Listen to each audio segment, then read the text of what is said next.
como os sistemas pneumáticos usam o ar comprimido, aí teriam, então, as características positivas do ar comprimido, né? Do ar, principalmente, né? O ar, ele é um elemento que tem, em quantidade abundante, até certo ponto, depende da perspectiva, né?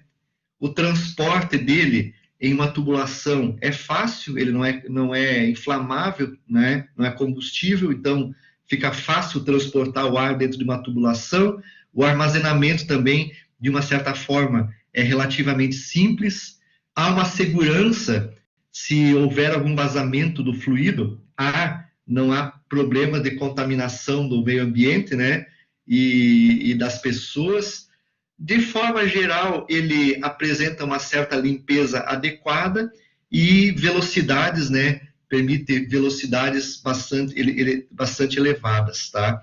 Então, são características positivas que o ar comprimido tem para ser usado em um ambiente industrial. Só que é claro que também há características negativas, né? E essas características negativas são essas aqui, por exemplo. A preparação, ele requer uma boa preparação, evitando impurezas e umidade, tá? A principal impureza é a umidade que há no ar comprimido. Nós temos que fazer a retirada dessa água, desse condensado, desse vapor presente no ar. Ele tem uma certa compressibilidade, tá? E devido a isso, a gente não consegue no sistema regular muito fácil a velocidade dos pistões, né, principalmente em baixas velocidades, né?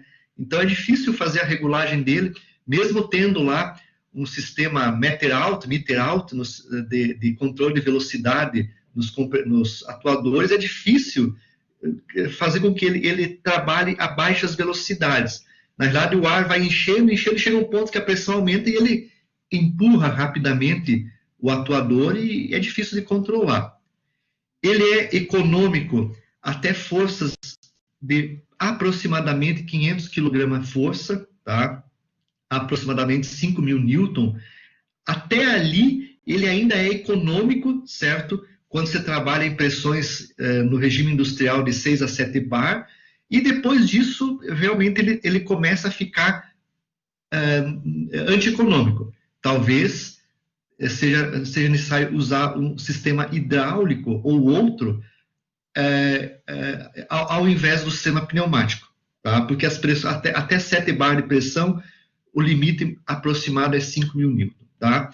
O escape do ar é um problema, mesmo que a gente utilize silenciadores, né? Geralmente uma instalação pneumática, uma máquina pneumática é barulhenta, tá? Então isso atualmente com a segurança do operador, dos funcionários de uma empresa, isso se torna um problema, né? Então é necessário colocar abafadores de ruído, o operador tem que trabalhar também com sistemas de abafamento, então é uma característica negativa. E o ar tem umidade, né? Então toda essa água, esse vapor d'água presente na atmosfera, ele é comprimido e todo esse vapor d'água que nós vamos ver no final dessa apresentação, ele vai para dentro do reservatório, que é encaminhado lá para o equipamento que vai utilizar o ar comprimido. A nossa máquina, o nosso sistema pneumático, que tem vários atuadores que se movimentam, eles vão estar recebendo vapor d'água, se nós não tratarmos esse ar perfeitamente, e isso vai oxidar os componentes mecânicos, vai prejudicar de uma certa forma o sistema, tá? Então, ele é uma característica negativa, tá? O ar atmosférico, né? O ar que nós podemos utilizar, ele está presente aí na troposfera e numa parte da estratosfera, tá? Nós não temos uma quantidade de... Nós não temos ar, nós não temos muito ar acima da estratosfera, certo, pessoal? O nosso limite está por aí na troposfera, aí onde que voam os nossos aviões, até 12 quilômetros, tá? E nós temos ainda um ar reduzido lá na estratosfera, até aproximadamente 50 quilômetros, ainda a gente tem uma quantidade de ar, né, que está presente, tá, na atmosfera, mas começa a ficar pequena, tá? A gente acha, como vantagem anteriormente foi falado que o ar tem em abundância, né? Depende da perspectiva, tá? Depende da perspectiva, tá? Se nós olharmos, tá, para uma fotografia da Terra tirada aí da estação espacial aí a 150 quilômetros, 300 quilômetros de altitude da Terra, a gente vai ver que nós não temos muito ar na nossa atmosfera, né? Vejam que essa película, vou chamar de película pela proporção da Terra, essa película azul que está aí, ó, é o que nós temos de atmosfera na Terra. Então, dependendo da perspectiva, nós não temos muito atmosfera, né? Ela é praticamente muito ínfima, né? É muito pequena diante da proporção do nosso planeta, tá? Talvez pela nossa proporção, né? Se nós pegarmos a altura do ser humano, aproximadamente 2 metros, né? Ela seja talvez grande, mas, né? Ela é muito pequena, tá? E a nossa ocupação, né? Desse planeta não tem cuidado muito dessa atmosfera que nos mantém aí nesse planeta, né?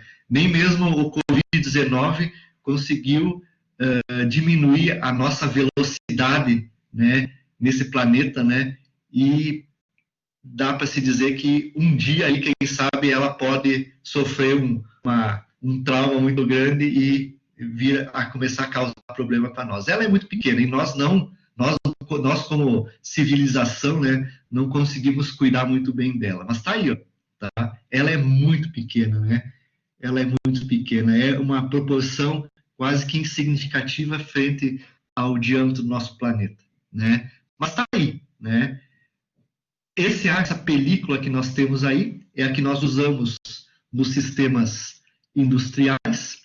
Ela é formada basicamente por uma composição de nitrogênio e oxigênio e pequenas quantidades de argônio e outros gases, tá? Então, predominantemente é nitrogênio, um gás inerte, e oxigênio, né, que fazem parte da atmosfera, tá? E o ar, então, ele é expansível, ele é compressível, ele é elástico e também apresenta uma certa difusibilidade, quer dizer, ele preenche de forma adequada, ele toma a forma do componente que contém ele, né? Onde há geralmente espaço, tá? E o ar então é composto por esses componentes que a gente estamos colocando aí na figura ao lado aí, tá? Então, principalmente nitrogênio e oxigênio, tá? A pressão atmosférica, então, ela é provocada pela altura da coluna de ar que está sobre a nossa cabeça, tá? Então, se nós pegarmos aqui a altura da coluna de ar, certo? Essa altura, né, se nós pegarmos aqui 1 centímetro quadrado e verificássemos o peso dessa coluna de ar até lá a estratosfera, tá? E imaginássemos esse peso, esse volume de 1 centímetro vezes a altura, esse peso nos daria, então, a pressão atmosférica que nós temos aqui, por exemplo, no nível do mar, né? Então, à medida que eu subo, cada vez menos peso eu tenho sobre a minha cabeça, sobre o 1 centímetro quadrado, cada vez a altura é menor, e com isso a pressão diminui. E caso eu resolvesse descer num poço profundo, certo? A pressão cada vez aumentaria mais. Mais coluna d'água, mais coluna de ar eu tenho sobre a nossa cabeça, sobre a altura, né? E maior, então, é a pressão, tá? E essa pressão, então, ela é determinada, geralmente, adotamos aqui, dependendo da norma, a gente adota um certo valor de pressão atmosférica. No nível do mar, em uma altitude de 0 metro, a pressão atmosférica, tá, é de 1,033 aqui a unidade, quilograma força por centímetro quadrado, tá? Então, eu tenho 1 quilograma de ar em 1 centímetro quadrado de área no nível no nível do mar, e à medida que nós vamos subindo, então, tá? À medida que nós vamos subindo, essa pressão vai diminuindo. Por exemplo, aqui em Joaçaba, no centro de Joaçaba, nós estamos mais ou menos aqui a 360 metros, ó, nós estamos aqui com uma pressão de 0,985, tá? O pessoal que vai ali que viaja na BR-282 aí, ela chega a mais ou menos 1.200 metros de altura, metros de altitude, né? Ó, geralmente já temos aqui 0,9 quilogramos por centímetro quadrado. E à medida que a gente vai subindo, né, a altitude vai aumentando, a pressão vai diminuindo. Lá onde os aviões passam aí, ó, mais ou menos a 12 mil metros, 12 quilômetros de altitude, tá? 12 quilômetros, né? 12,00 quilômetros de altitude, olhem, a pressão é 0,270 quilograma por centímetro quadrado, tá? E à medida que eu estou acima desses valores, cada vez a pressão diminui bastante, tá? Então, é a característica da pressão, certo? Geralmente, nos cálculos de pressão, a gente usa um valor padronizado da pressão, né? E por incrível que pareça, né? Essa pressão, né? Ela interfere no rendimento, a quantidade de ar que eu tenho em certas altitudes, né? Ela interfere, inclusive, o consumo de combustível nos carros, né? E assim por diante, tá? Então, tudo depende, então, da quantidade de ar presente aí e a sua respectiva pressão. Bom, a pressão, ela tem uma difusibilidade, ela atua em todos os sentidos e direções, a gente não sente ela, né? A gente não sente ela porque a pressão interna do nosso corpo é a mesma praticamente da pressão externa, a gente só sente a pressão e ela é grande no nosso sistema, né? Imagina quando vocês estão descendo uma serra, se vocês trancarem a respiração de vocês, se vocês descerem 100 metros de uma serra com o carro ali em poucos segundos, vocês já sentem o desconforto nos ouvidos, né? Olhem só, em 100 metros, né? É uma variação muito ínfima da pressão em 100 metros e a gente já acaba sentindo esse desconforto, né, internamente, né? Nos ouvidos principalmente, né?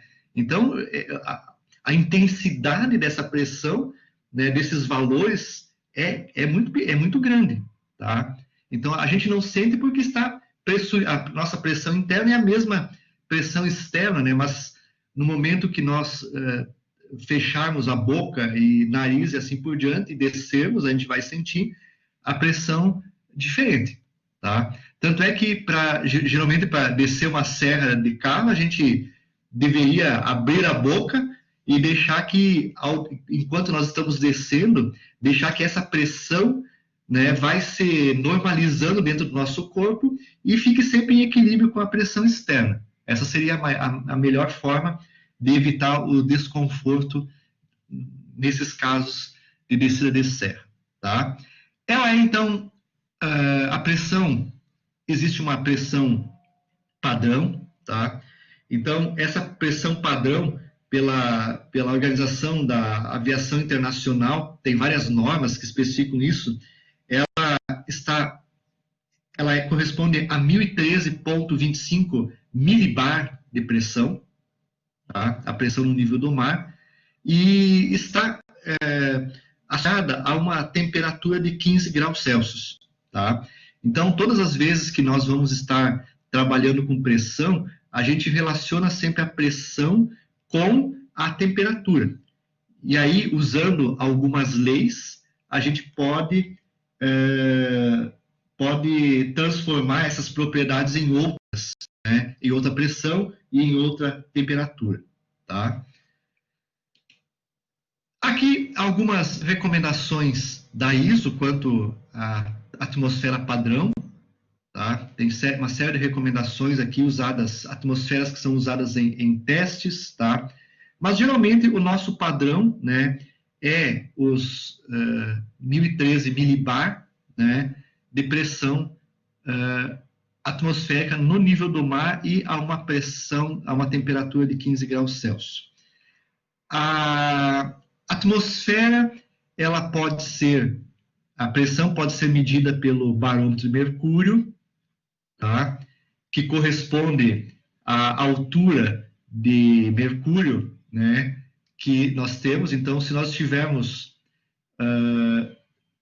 se uma altura de mercúrio for medida pela altura de líquido no vácuo, né, se essa região aqui for vácuo, internamente é o tubo, né, a gente sabe que a pressão do ar, quando ela atua sobre o mercúrio, né, ela empurra esse mercúrio a uma altura de 760 milímetros de Hg, né? Ela empurra, então, o mercúrio a 700 milímetros de Hg, se aqui, nessa região, for mantido o vácuo, tá?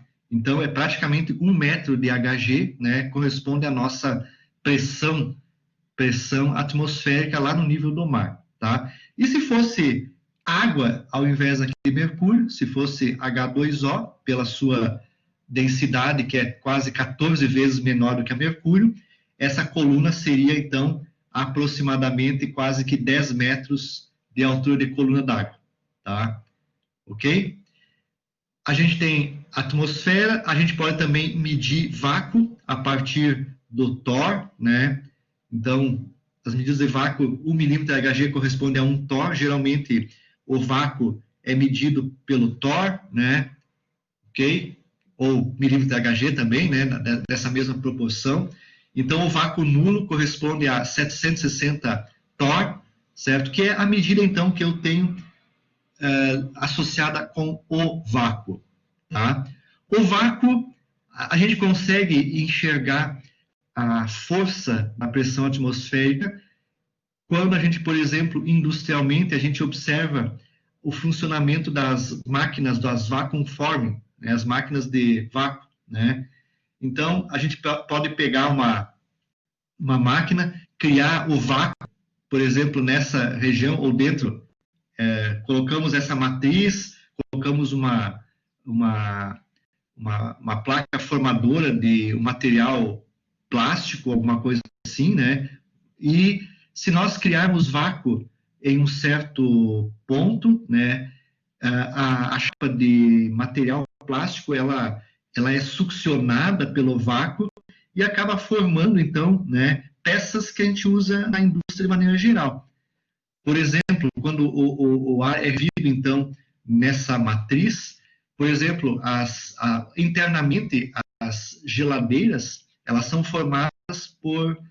fabricadas por vacuum forming. Então, nós colocamos uma chapa do material ali, do polímero que nós estamos querendo utilizar na geladeira, né? Após vácuo internamente na matriz de sucção, né? Esse vácuo, ele acaba succionando a chapa e a chapa toma a forma da matriz e forma, então, a parte interna, por exemplo, da geladeira. Eu já vi o funcionamento disso lá na Consul, né? E, então, dá para relacionar com esse processo. E, então, o vácuo, então, vejam, a força do vácuo, gerando um pequeno vácuo já nessa região aqui, ó, tá? Na parte superior, retirando o ar da parte da matriz, a gente já consegue gerar, então, pelo processo de vacuum forming, por exemplo, a parte interna de uma geladeira. Então, é uma força grande, tá? E essa força consegue ver, né, quando ela se torna aí a grandiosidade dessas forças, a gente pode ver, por exemplo, em acidentes que acontecem com o ar atmosférico, tá? Esse vídeo que eu vou passar para vocês aqui, ó, pessoal, é um vídeo que está lá no YouTube, tá? Ele é a implosão de um vagão-tanque por vácuo, tá? Então, o que acontece? Muitas vezes, quando os vagões são lavados, né, internamente, o pessoal acaba usando para lavar internamente, tirar graxas, óleos, né, e combustíveis, o pessoal acaba usando o vapor, né, jatos de vapor, que acabam limpando internamente, tá, esse vagão. tá? E se por um acaso o sujeito que está lavando o vagão lavar e fechar a tampa do vagão, aquela água presente no vapor da água, ela se condensa, há uma perda de temperatura para o meio ambiente, ela se condensa, tá?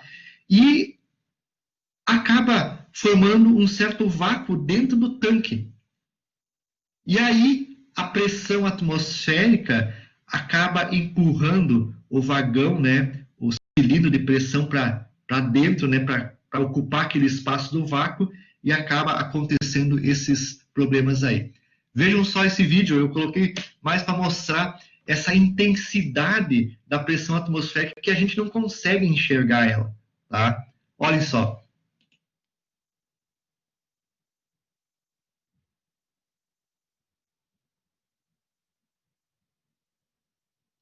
Será que não vai passar agora?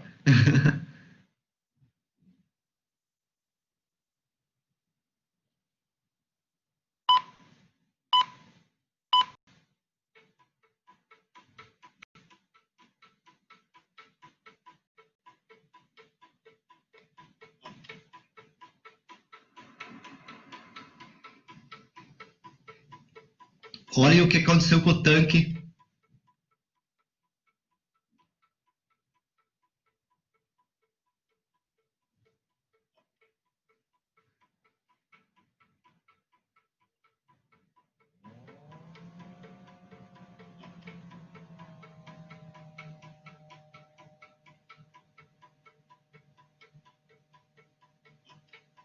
A importância da pressão atmosférica. É só aí que nós conseguimos ver como ela é gigantesca. Olhem só a demonstração que o pessoal fez no ramo ferroviário.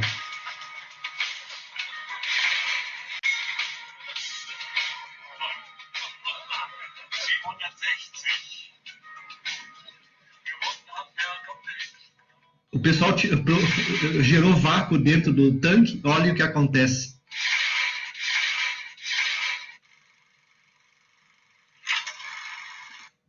Para vocês terem uma ideia do que é essa pressão atmosférica. Ela geralmente é gigantesca, tá? Então, se vocês olharem com mais calma na internet depois aí, vocês vão ver vários vídeos que mostram essas implosões de latas de Nescau, né? Latões, né? Colocando fogo no interior deles, né? Gerando vácuo. Realmente, pessoal, é impressionante a força que isso gera, né? que a atmosfera gera. E a gente não percebe porque nós estamos internamente e externamente na mesma pressão, mas a força, né, ela é, né, gigantesca, tá? Ok? Eu só quis mostrar esse vídeo porque a gente às vezes não tem noção dessa intensidade da pressão atmosférica, tá? Então, ela acontece, tá? A pressão atmosférica está aí, tá? E vejam que ela é uma atmosfera. Mas agora vejam que industrialmente nós utilizamos pressões, né,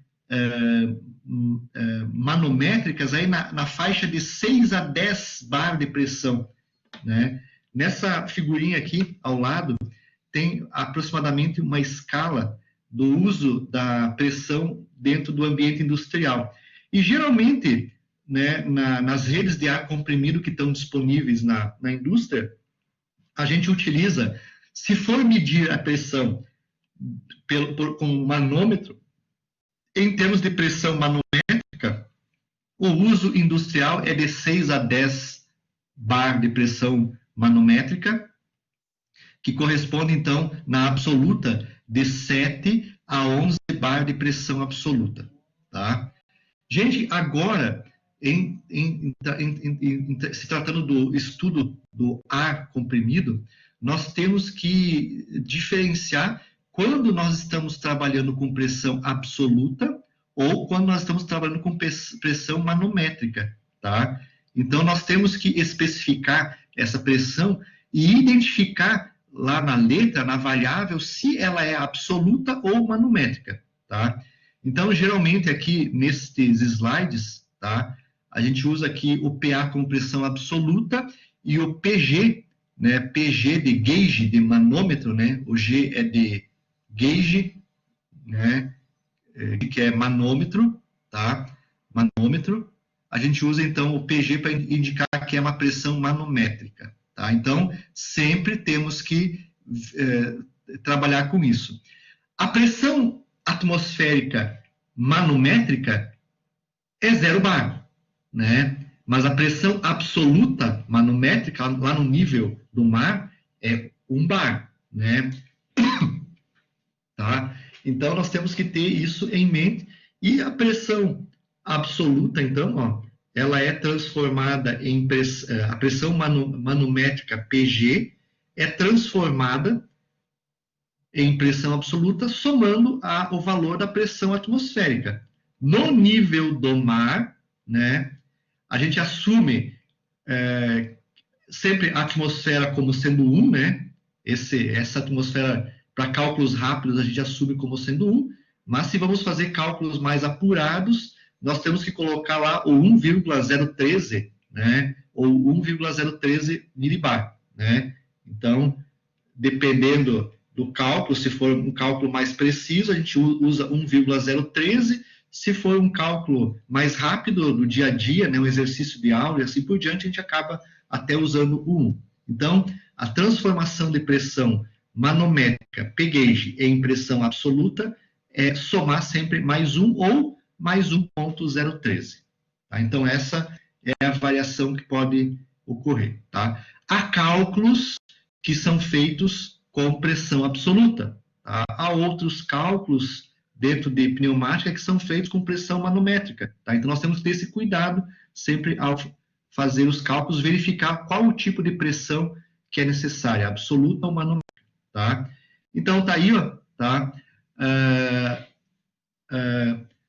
Se nós pegarmos aqui, ó, a pressão é a altura da coluna de ar sob unidade de área. Se isso aqui for 1 centímetro quadrado, se essa área aqui embaixo for 1 centímetro quadrado, tá? O peso da coluna de ar corresponde a 10 newton, 1 quilograma força, né? Então, acima da nossa cabeça, em 1 centímetro quadrado, a altura de coluna corresponde a 10 newton, ou mais ou menos, né?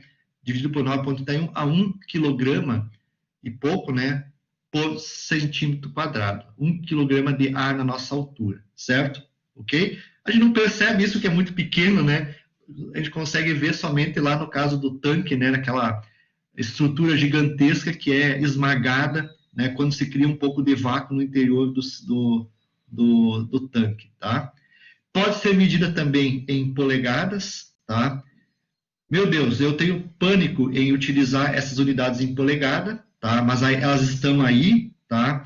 Então, principalmente nas especificações dos compressores, a pressão é dada em psi, por incrível que pareça, ainda nós temos ainda unidades do psi, e para transformar, então, psi para milibar, né? Ou para 14,5 psi, corresponde a 1 bar de pressão, tá?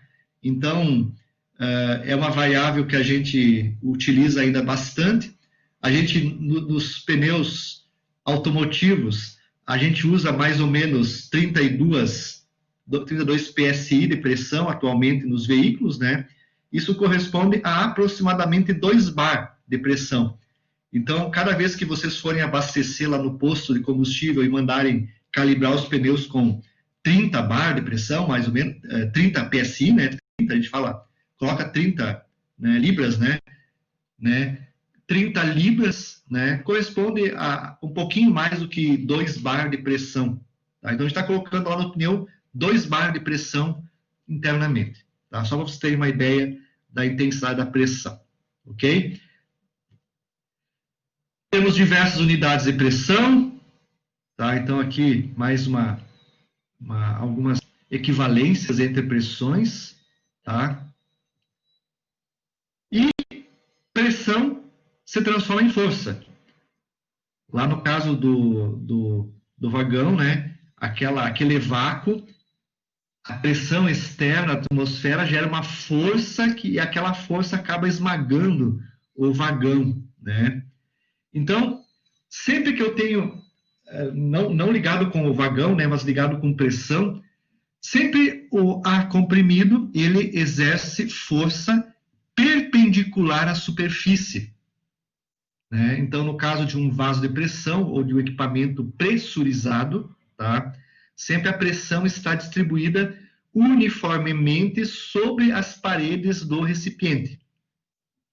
Ela se transmite sempre proporcional.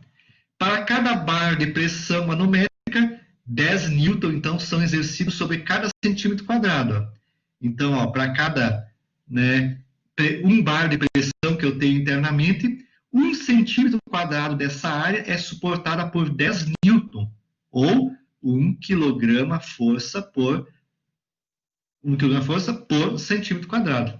Então, né, a gente não imagina a intensidade, mas é uma força gigantesca. Quanto maior for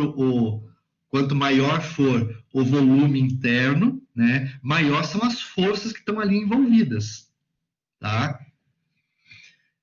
A força, então, a pressão se transforma em força nos atuadores, a pressão que age no interior de um atuador pneumático, tá?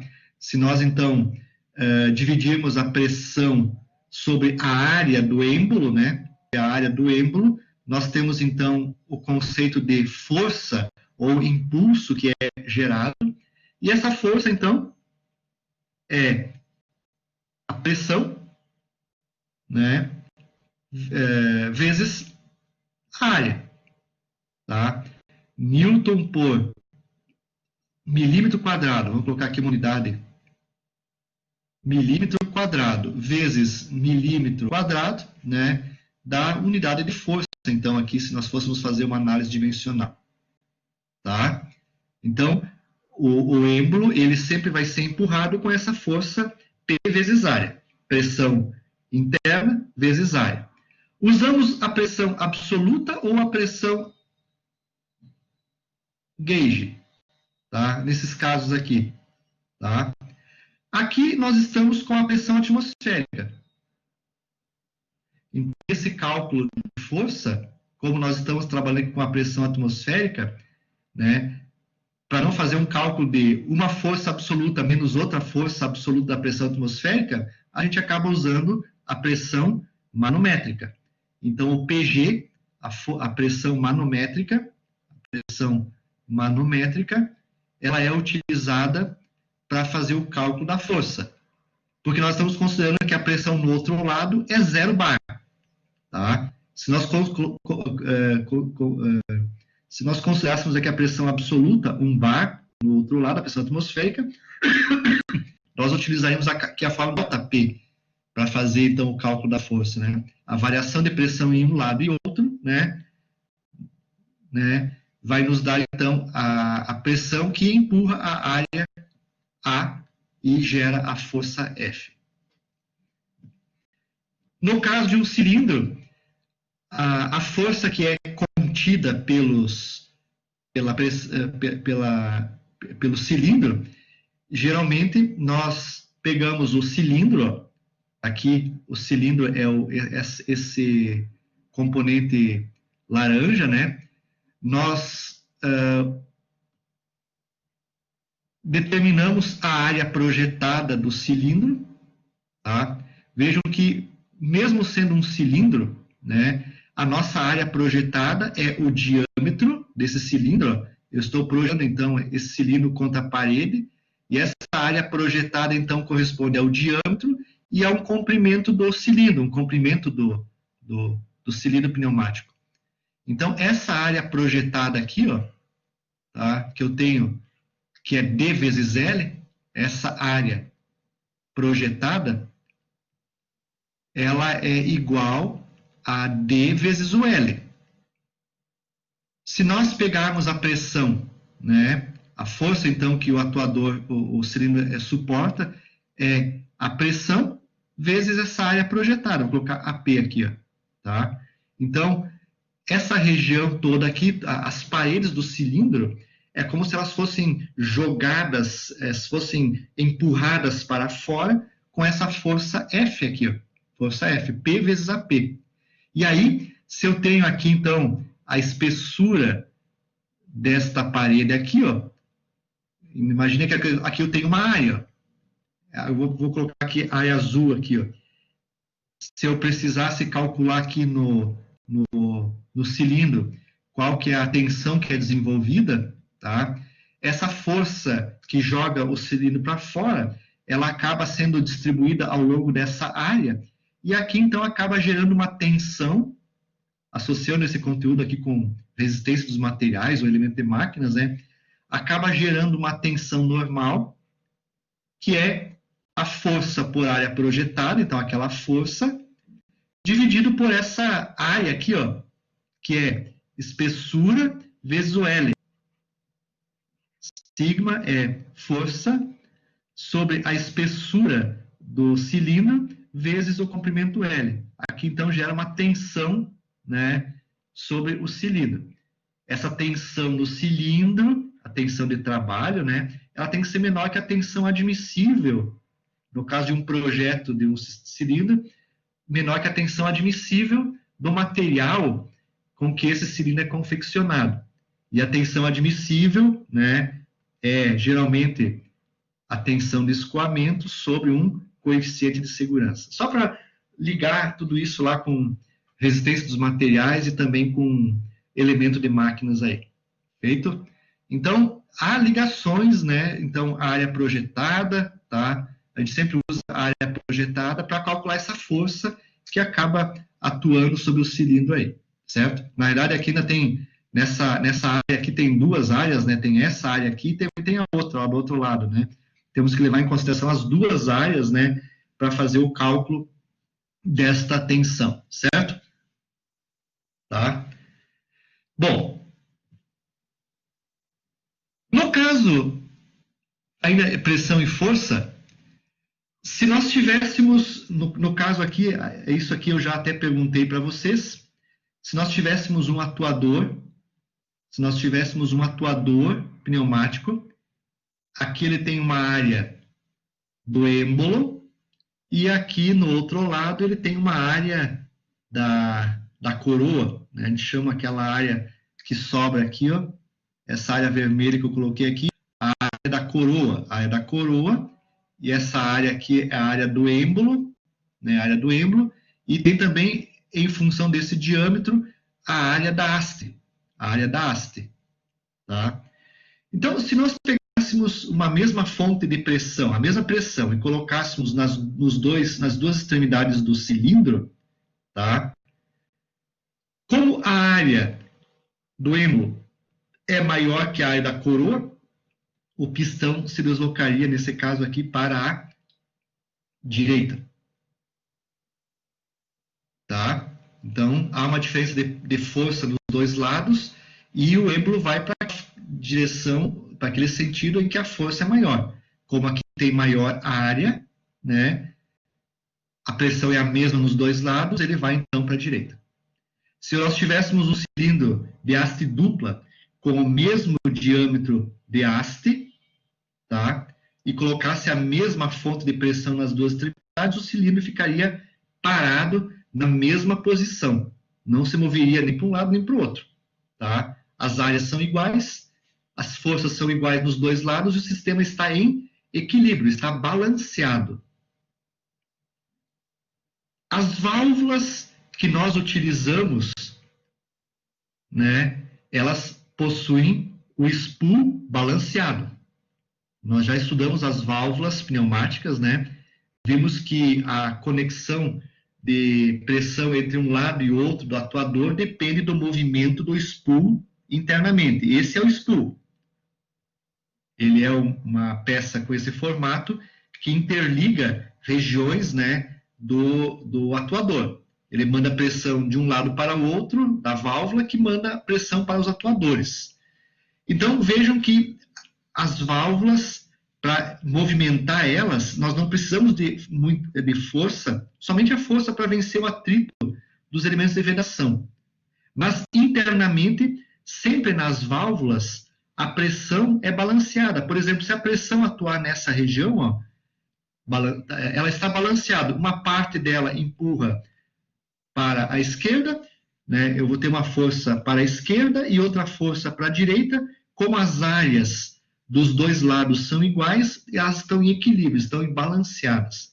Então, em qualquer posição que essas válvulas tomarem, ó, em qualquer momento delas, sempre a pressão é igual em dois lados da válvula, tá? E aí, então, ocorre que não há, então, não é necessário força para movimentar internamente ela, somente para vencer os elementos de vedação, né, os anéis Oring que porventura tenham nela. Tá? Então, sempre internamente numa válvula, o spool, né, está balanceado, né, para permitir a melhor movimentação das forças e garantir forças iguais e em sentidos opostos. Tá? Então, é a característica das válvulas, elas sempre possuem essa característica, né, de funcionamento. Esta é a bibliografia que estamos utilizando em nossas videoaulas. Automação Industrial Pneumática, Teoria e Aplicações, de Francisco Prudente, da editora LTC, Livros Técnicos e Científicos, editora limitada. Obrigado por assistir a esta videoaula.